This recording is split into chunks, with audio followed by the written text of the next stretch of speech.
वज़ीर-ए-आज़म नरेंद्र मोदी 16 और 17 जून को रियासतों और मरकज़ के ज़ेर इंतज़ाम इलाकों के वज़राए आला के साथ करेंगे अहम मीटिंग। अनलॉक 1 के दौरान पहली मरतबा होगी ये बातचीत। वज़ीर आला योगी आदित्यनाथ ने कहा, रियासत में नहीं होगी मजदूरों के लिए रोजगार की कमी। आज डीबीटी के जरिए 10,48,166 मजदूरों के खाते में पहुंचाई गई 1,000 रुपए की इमदादी रकम। मुल्क में कोरोना वायरस से ठीक होने वाले मरीजों की शरह पहुंची 49.4%। मुल्क में अब तक 1,54,329 लोग हुए सेहतयाब।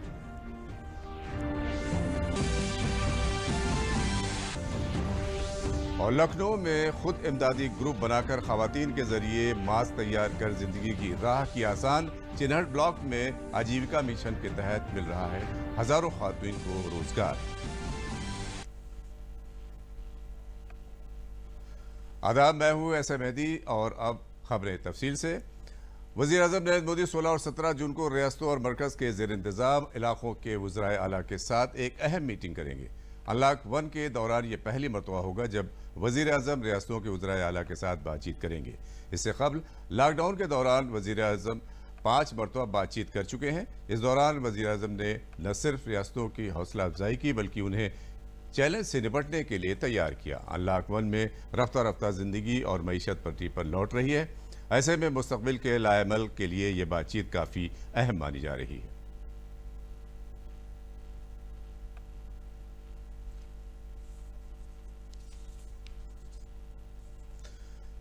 वज़ीर आला योगी आदित्यनाथ ने आज तारकीन वतन मजदूरों के अकाउंट में डायरेक्ट पेमेंट ट्रांसफर के जरिए 1,000 रुपए की रकम ट्रांसफर की। वज़ीर आला की रिहाइशगाह पर मुनक्किद प्रोग्राम में वज़ीर आला ने कहा कि लोगों को रोजगार की कमी न हो और उनकी जिंदगी आसानी से चलती रहे। इस वास्ते सरकार की जानिब से मुसलसल रहनुमा उसूल जारी किए जा रहे हैं।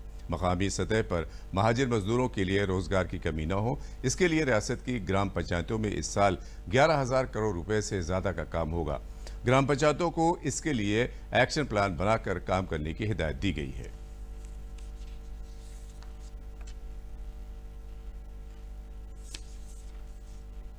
कामगार और श्रमिक आए हैं, इन सब को अब हम रोजी रोजगार के साथ जोड़ सकें। और बहुत सारे जनपदों ने, पहले राजस्व विभाग ने स्किल मैपिंग का कार्य इनका किया, वित्त विभाग ने बैंकों के साथ बैठक करते हुए इन लोगों के रोजगार और इनके स्वावलंबन के लिए कार्य योजनाएं तैयार की।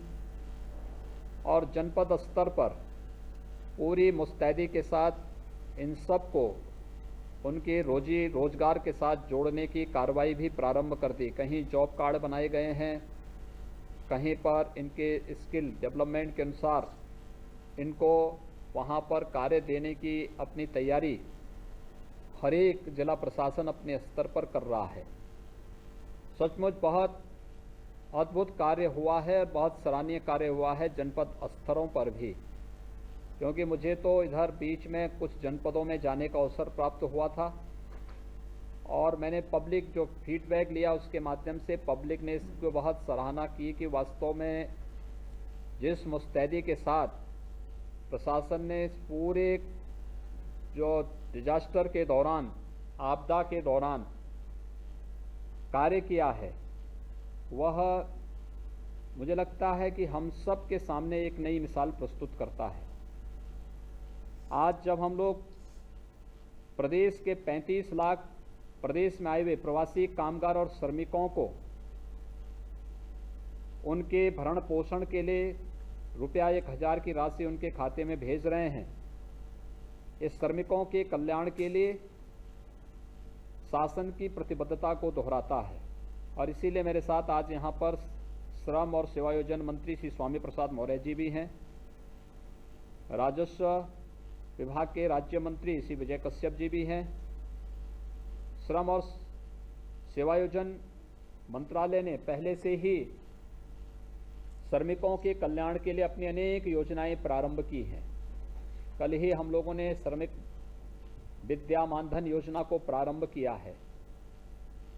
इससे पहले 18 जनपदों में 18 कमिश्नरी में अटल आवासीय विद्यालय के माध्यम से श्रमिकों के बच्चों के लिए आवासीय विद्यालय बनाने, उन्हें सुरक्षित माहौल देने और जीवन में आगे बढ़ने के लिए सुनहरा अवसर उनके सामने प्रस्तुत करने का भी एक व्यापक कार्य योजना आगे बढ़ाई है श्रम विभाग ने। श्रमिकों के बच्चों के बालिकाओं की शादी के लिए एक व्यापक कार्य योजना के साथ पहले से ही श्रम विभाग कार्य कर रहा है। तो प्रदेश में रह रहे या प्रवासी कामगार और श्रमिकों को हर हाथ को काम मिल सके, व्यापक पैमाने पर रोजगार सृजन की एक व्यापक कार्य योजना को भी अभी श्रम विभाग आगे बढ़ा रहा है और इसके लिए एक आयोग के गठन की प्रक्रिया भी वर्तमान में चल रही है। मुल्क में कोरोना की जंग जारी है। कोविड-19 के मुतासिरीन की तादाद में भले ही इजाफा हो रहा है, लेकिन कोरोना को हराकर ठीक होने वालों की तादाद में भी मुसलसल इजाफा हो रहा है। कोरोना मरीजों के सेहतयाब होने की शरह 49.94 पहुंच गई है। वजारत सेहत के मुताबिक कुल 1,54,329 लोग सेहतयाब होकर घर जा चुके हैं। वहीं मुतासिरीन की तादाद 1,45,779 हो गई है। गुज़िश्ता 24 घंटे में सबसे ज्यादा 11,458 नए मामले सामने आए हैं। कोरोना के सबब 8,884 लोगों की मौत हो गई है।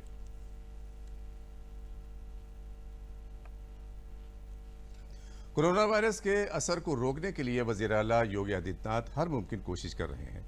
वज़ीर आला ने कल अपनी सरकारी रिहाइशगाह से वीडियो कॉन्फ्रेंसिंग के जरिए सभी 75 जिलों के अस्पतालों और 6 मेडिकल कॉलेजों में टूनेट मशीनों का इफ्तिताह किया। इस मौके पर उन्होंने कहा कि नॉन कोविड अस्पतालों में टूनेट मशीन पहुंचाने का अमल शुरू हो गया है। इससे इमरजेंसी खिदमात पहले से ज्यादा बेहतर और महफूज तरीके से चलाई जा सकेंगी। इन मशीनों की मदद से कोरोना वायरस की जांच सिर्फ 40 मिनट के अंदर की जा सकती है। ऐसे में इमरजेंसी में आए मरीजों की स्क्रीनिंग आसान हो जाएगी। और कोरोना के खिलाफ हमारी लड़ाई पूरी मुस्तैदी के साथ आगे बढ़ रही है। हमें पूरी मजबूती के साथ इस लड़ाई को आगे बढ़ाना है और उसी मजबूती को शासन स्तर पर प्रदेश की 23 करोड़ जनता के हित में आज 75 जनपदों में ट्रूनेट मशीन उपलब्ध कराने की कार्रवाई और 6 मेडिकल कॉलेजेस में ये सुविधा आज एक साथ उपलब्ध कराने के साथ इस एक नई कड़ी को जोड़ा जा रहा है। मेरा विश्वास है कि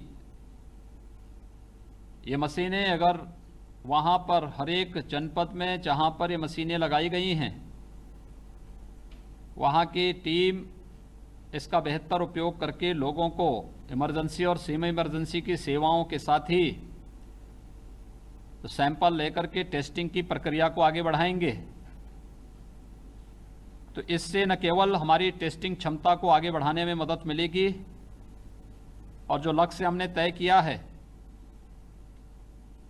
कि 15 जून तक 15,000 टेस्ट और जून के अंत तक 20,000 टेस्ट प्रतिदिन करने का लक्ष्य रखा था। मैं स्वास्थ्य विभाग को इस बात के लिए धन्यवाद दूंगा कि उन्होंने इस लक्ष्य को 5 दिन पहले ही पूरा कर लिया है और आज के दिन पे 15,000 से अधिक टेस्ट प्रतिदिन हमारी 23 सरकारी लैब्स में प्रारंभ हो चुकी हैं और निरंतर इसे बढ़ाने की प्रक्रिया के साथ जोड़ने की जो कार्रवाई हो रही है उसी की कड़ी ये ट्रूनेट मशीनें हैं। मुझे विश्वास है कि सरकारी हॉस्पिटल्स के साथ ही सभी मेडिकल कॉलेजेस में ये मशीनें लगेंगी। अन्य प्राइवेट हॉस्पिटलों में भी ये ट्रूनेट मशीनें लगवाने की कार्रवाई अविलंब पूरी होंगी। असातिज़ा भर्ती मामले में इलाहाबाद हाईकोर्ट की लखनऊ बेंच ने सरकार को बड़ी राहत दी है।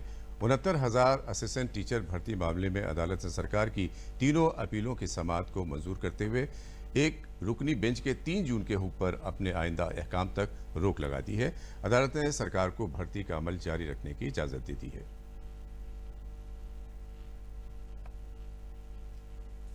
ये माननीय उच्च न्यायालय ने जो कल राज्य सरकार की स्पेशल अपील में जो आदेश पारित किया है, इससे राज्य सरकार को बहुत बड़ी राहत मिली है, क्योंकि माननीय एकल पीठ ने राज्य सरकार की जो 69,000 सहायक अध्यापकों की भर्ती की प्रक्रिया थी उसको पूर्णतया रोक दिया था।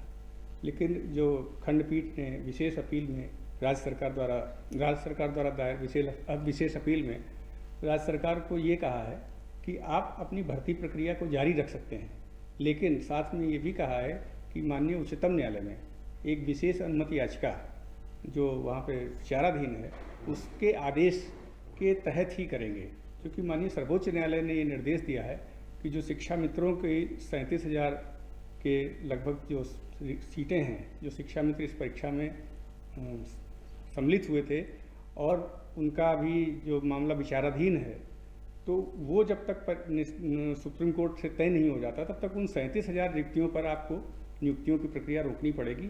शेष जो 32,000 के करीब हैं उन पे आप नियुक्ति की प्रक्रिया जारी रख सकते हैं। हाँ, सरकार का जो आज मीडिया के माध्यम से हमें ज्ञात हुआ है, माननीय बेसिक शिक्षा मंत्री जी का जो उसमें बयान आया था, उन्होंने कहा कि हम सर्वोच्च न्यायालय के समक्ष एक प्रार्थना पत्र उन्होंने दिया गया राज्य सरकार की ओर से, जिससे कि जो पुराना आदेश है उसमें कुछ मॉडिफिकेशन वो चाह रहे हैं। तो उस जो मॉडिफिकेशन एप्लीकेशन में जो माननीय सर्वोच्च न्यायालय का जो आदेश आएगा उसके ही अधीन अब राज्य सरकार आगे बढ़ सकती है। लेकिन 32,000 जो रिक्तियाँ हैं उन पे राज्य सरकार को आगे बढ़ने में अब कोई विधिक अड़चन नहीं है। ये एक बहुत बड़ी राहत माननीय उच्च न्यायालय ने राज्य सरकार को प्रदान की है। उमूमन अयोध्या को भगवान राम की जाए पैदाइश के तौर पर देखा जाता है, लेकिन अयोध्या सभी मज़हब का मरकज़ है।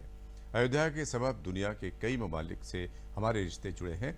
यह हमारी सखावत की पहचान है। रियासत की योगी सरकार अयोध्या के सेहत को फ़रोग देने के लिए कोशिश कर रही है। यहाँ आने वाले लोगों को भगवान राम के एहसास के साथ उनके उसूलों पर चलने की तरगीब मिले, इसकी कोशिश रियासती सरकार बराबर कर रही है।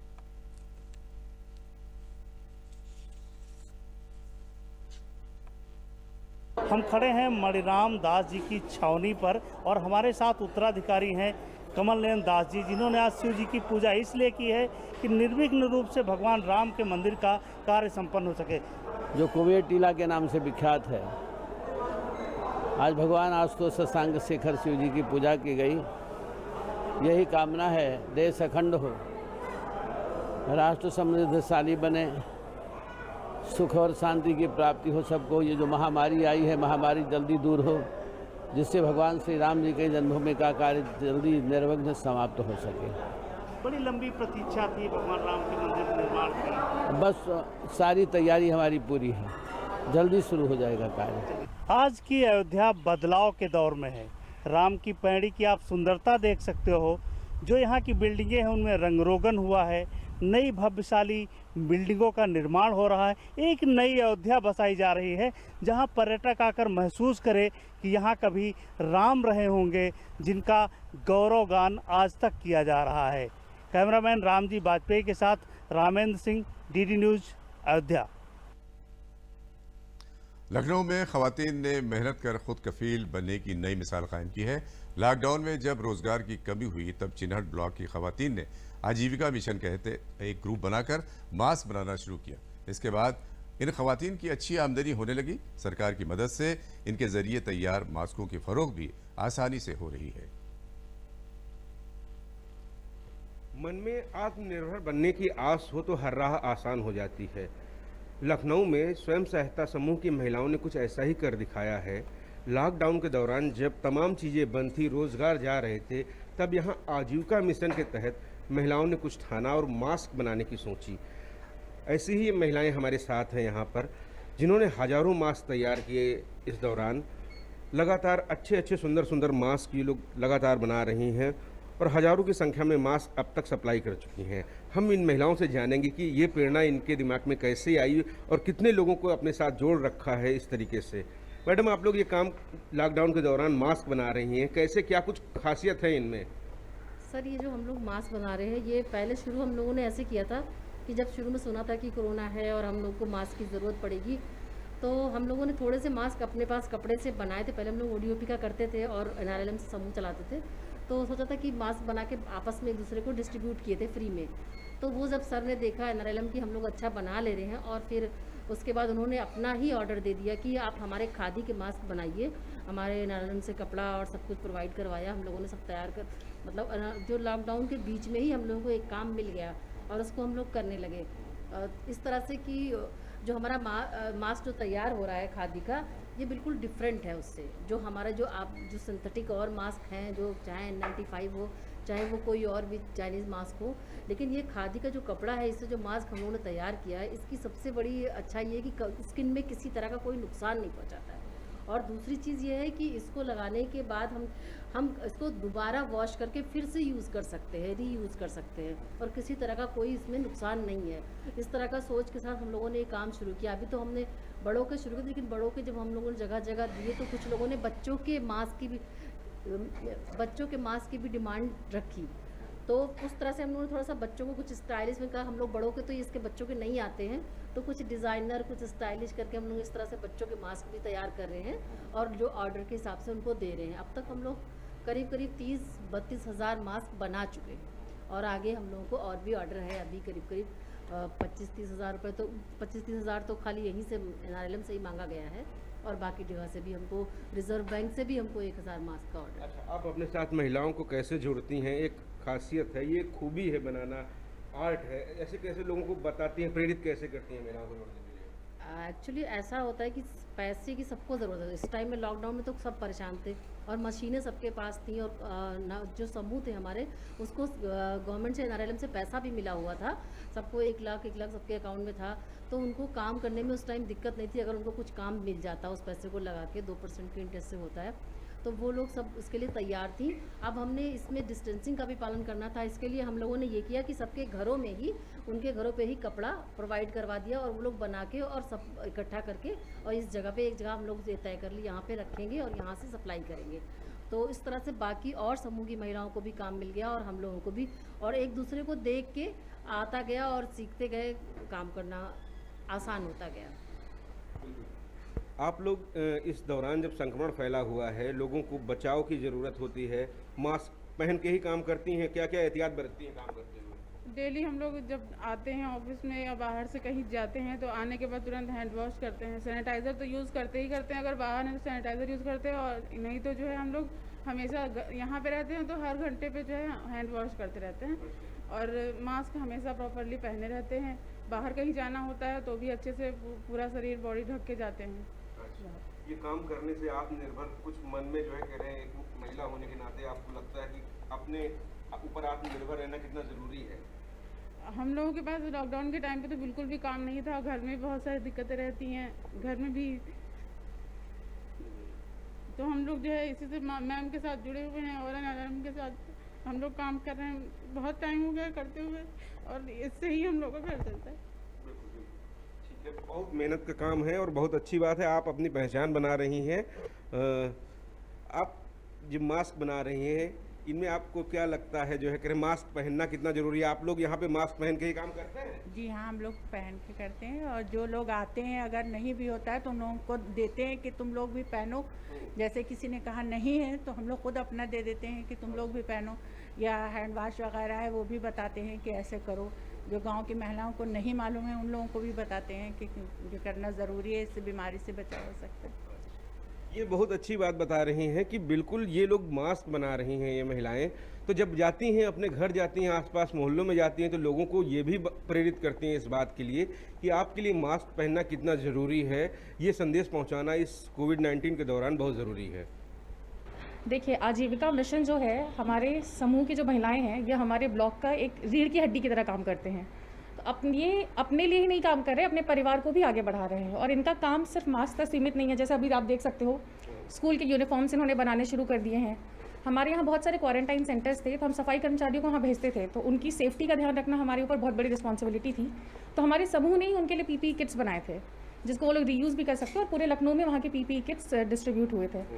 इसके अलावा ये रेगुलर जो डे टू डे एक्टिविटीज़ में ये लोग पार्टिसिपेट करते हैं वो करते हैं, और हम लोग सैनिटाइजर्स का भी सप्लाई करना शुरू कर दिए हैं, कि ताकि जो हम बाहर के मार्केट से खरीदते हैं उससे अच्छा है कि हमारी समूह की महिलाएं खुद से डिस्ट्रीब्यूट कराती हैं। जैसे ये एक सैंपल भी है हमारे पास, ये देखिए, ये सैंपल हमारे समूह के महिला, और जो हमारे ब्लॉक में, हमारे विकास भवन में, हमारे कलेक्ट्रेट में, हमारे मिनिस्टर्स तक यहाँ से लेके जाते हैं। तो इस तरीके से ये लोग ना केवल इस टाइम को यूटिलाइज अच्छे से कर रहे हैं, मतलब ये इनके लिए ब्लेसिंग इन डिस्गाइज हो गया है कि इस टाइम इन्होंने जो भी अपॉर्चुनिटीज़ है उसके बहुत ज़्यादा वेन्यूज़ डिस्ट्रीब्यूट कर लिए हैं। मुख्य विकास अधिकारी महोदय और हमारे यहाँ के DC साहब ने जब कहा कि अब इस कोरोना के उसमें जो है महामारी में मास्क की बहुत ज़रूरी है, तो आप लोग क्या करोगे? हम लोग गांव में बैठे और बात की अपने समूह के महिलाओं से, तो ये लोग पहले से कह रही थी कि हमको कुछ कार्य दीजिए सर, नहीं तो हम लोग खाने बिना मर जाएंगे। ऊपर तक बात गई और खादी का कपड़ा प्रोवाइड हुआ। और उसके बाद हम लोगों ने जो है गांव में जो हमारे समूह, अब चिन्हट एक ब्लॉक जो था, यहाँ हमने जो समूह मास्क के लिए तैयार हुआ उनको मास्क का कपड़ा हमने दिया। जो समूह सैनिटाइज़र बनाना चाहे उनसे सैनिटाइज़र बनवाए। और यहाँ तक कि ये लोग इतना उत्साहित हो गई कि एक एक महिलाएं एक एक दिन में 100-125 मास्क बना के इन्होंने एक रिकॉर्ड स्थापित किया।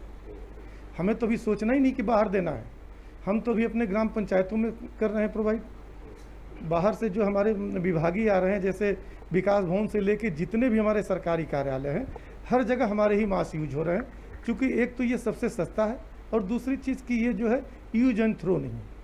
इसको शाम को हम लोग जाते हैं, ये जो मैं मास्क पहना हूँ, यही मास्क जो है हमारे उच्च अधिकारी भी पहन रहे हैं आजकल, हमारे मंत्रीगण भी पहन रहे हैं। इसको हम शाम को धुल दिए, फिर सुबह जो है पहने और आगे ऑफिस।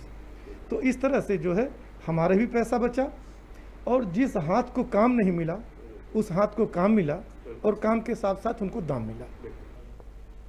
आजीविका मिशन के तहत हुनरमंदों को काम मिला, अपनी पहचान मिली और बिल्कुल प्रधानमंत्री नरेंद्र मोदी के आत्मनिर्भर भारत को एक नई गति मिलेगी इससे। रामजी वाजपेयी के साथ विकास सिंह, डीडी न्यूज़, लखनऊ। मरकज के ज़ेर इंतज़ाम जम्मू कश्मीर में हिफाजती दस्तों के साथ तसादुम में 2 दहशतगर्द मारे गए।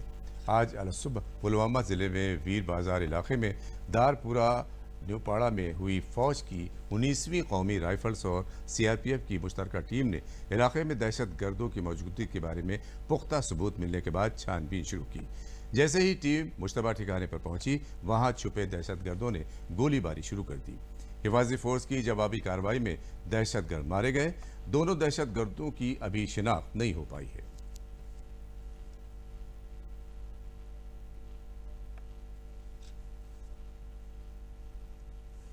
देहरादून में इंडियन आर्मी अकादमी में आज पासिंग आउट परेड का इनेकाद किया गया, जिसमें 333 कैडेट ने हिस्सा लिया। Army chief general Manoj Mukund Naravane ने मेहमान खुसूसी के तौर पर पासिंग आउट परेड की सलामी ली। ऐसा पहली मरतबा हुआ जब कैडेट्स ने मास्क के साथ और अपने वालिदैन और रिश्तेदारों के बगैर अफसर बनने का सफर पूरा किया। 333 इंडियन और 90 गैर मुल्की कैडेट्स की परेड हुई। IAM से तरबियत मुल्कों को इंडियन कैडेट्स और गैर मुल्की अपने मुल्कों में खिदमत देने को तैयार हैं। इस मौके पर आर्मी चीफ मुकुंद नरवणे ने कहा कि भारत चीन सरहद पर पूरी तरह अमन है और हालात काबू में हैं। आपसी बातचीत के बाद कई मकामात पर दोनों फौजें पीछे हटी हैं। Entire situation along our borders with China is under control. We are having a series of talks. It started with the Corps Commander level talks on the 6th of this month.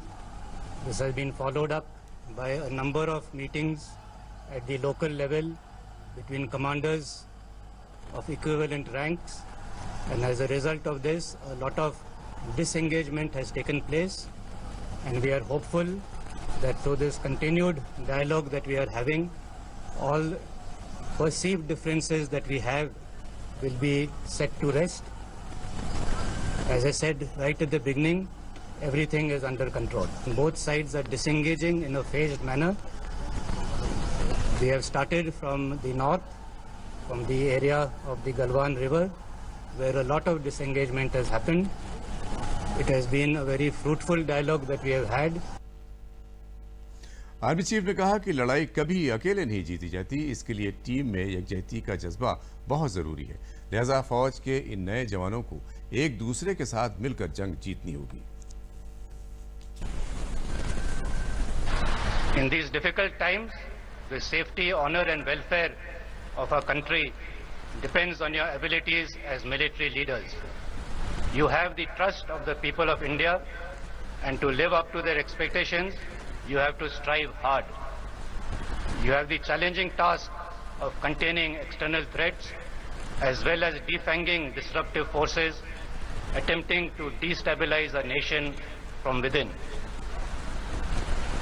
Only when our nation is safeguarded from external as well as internal threats will we prosper and be able to secure for our citizens the core values enshrined in the preamble to our constitution. वज़ीर-ए-आज़म नरेंद्र मोदी के मुल्क में तैयार चीज़ों को अपनाने की appeal के बाद लोग इसके लिए काम कर रहे हैं। इसमें खादी और ग्राम उद्योग कमीशन भी पेश है। चाहे खादी के मास्क हो या गमछा या फिर खाने पीने की अशिया, आइए देखते हैं एक रिपोर्ट। एमएसएमई मंत्रालय के खादी और ग्रामोद्योग आयोग की देश भर में यूनिट है। ऐसी एक यूनिट है प्रधानमंत्री के संसदीय क्षेत्र सेवापुरी में। सेवापुरी महात्मा गांधी के वाराणसी में आंदोलन शुरू करने के कारण भी जाना जाता है। खादी और ग्रामोद्योग आयोग की ये यूनिट सेवापुरी, जहां महिलाओं को सोलर चरखे पर सूत काटने से लेकर सोलर करघे से कपड़ा तैयार करने का अवसर दे रहा है, तो वहीं इन्हें रोजगार भी उपलब्ध करा रहा है।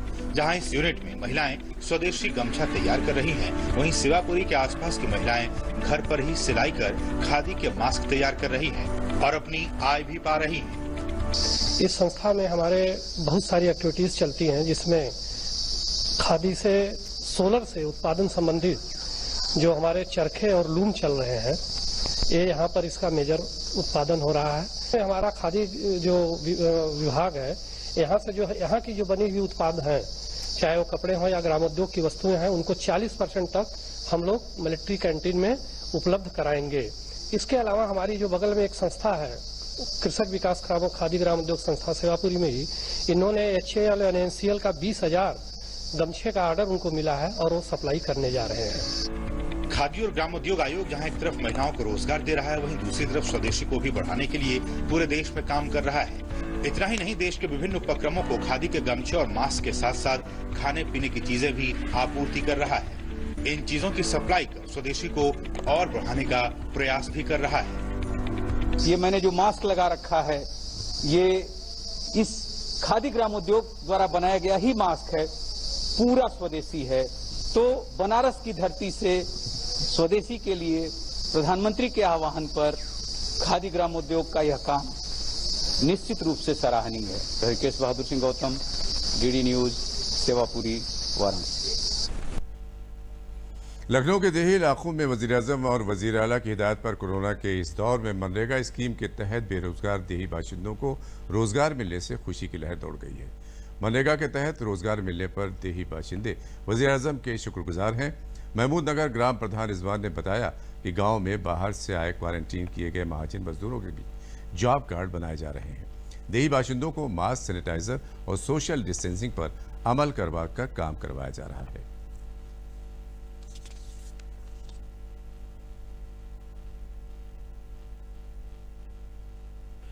मैं पहले नर्सरी का काम कर रहे थे, दूसरे की नर्सरी में काम कर रहे थे, वो काम बंद हो गया। इसलिए हमको यहाँ से प्रधानमंत्री योजना की तहत से हमको यहाँ मनरेगा में काम मिला, तो वहाँ काम कर रहे हैं। प्रधानमंत्री मोदी को धन्यवाद है। हम लोग मनरेगा में काम कर रहे हैं, और ये कोरोना की वजह से इसलिए जो है हमको बहुत दिक्कत हो रही थी रहने खाने पीने की, इसलिए मनरेगा में काम कर रहे हैं। प्रधान जी ने जो है नाम वाम सब लिख ले गए थे, सबको काम दिलाया है, और इसीलिए मैं मोदी जी को धन्यवाद कहना चाहती हूँ। हम नेजा भारी के रहने वाले हैं और हमारा नर्सरी का काम चलता था। नर्सरी कोरोना की वजह से नर्सरी का काम बंद होगा। मनरेगा में काम मिला, मोदी जी की तरफ से धन्यवाद। इससे पहले तो बहुत ही आदमी परेशान था, फिर ये लॉकडाउन और कोरोना की वजह से यहाँ पे इतनी दिक्कतें आ गई कि लोगों के सारे काम बंद हो गए। मैं जितना भी उनको धन्यवाद दे सकता हूँ मुख्यमंत्री जी को, उतना दूंगा। और अब तो मेरा कार्य इतना अच्छा चल रहा है नरेगा का, और मैं इनकी दूरी बना कर रख रहा हूँ, नर्सरी भी इनका करा रहा हूँ। और उसके बाद जितने लोग हमारे वासी सब बाहर से आए हैं, उनको क्वारंटीन वहाँ उनको कराया है, और उनके मैं सारे जितने भी मेरा लेबर है सबके मैं उनको जॉब कार्ड बन रहे हैं और बनवाने की ज़्यादा से ज़्यादा कोशिश कर रहा हूँ। जितने भी ज़्यादा से ज़्यादा हो सकेगा उससे ज़्यादा से ज़्यादा मैं उनका कार्ड बनवा रहा हूँ। आज खबरों का ये न्यूज़ बुलेटिन यही ख़त्म होता है। आदाब।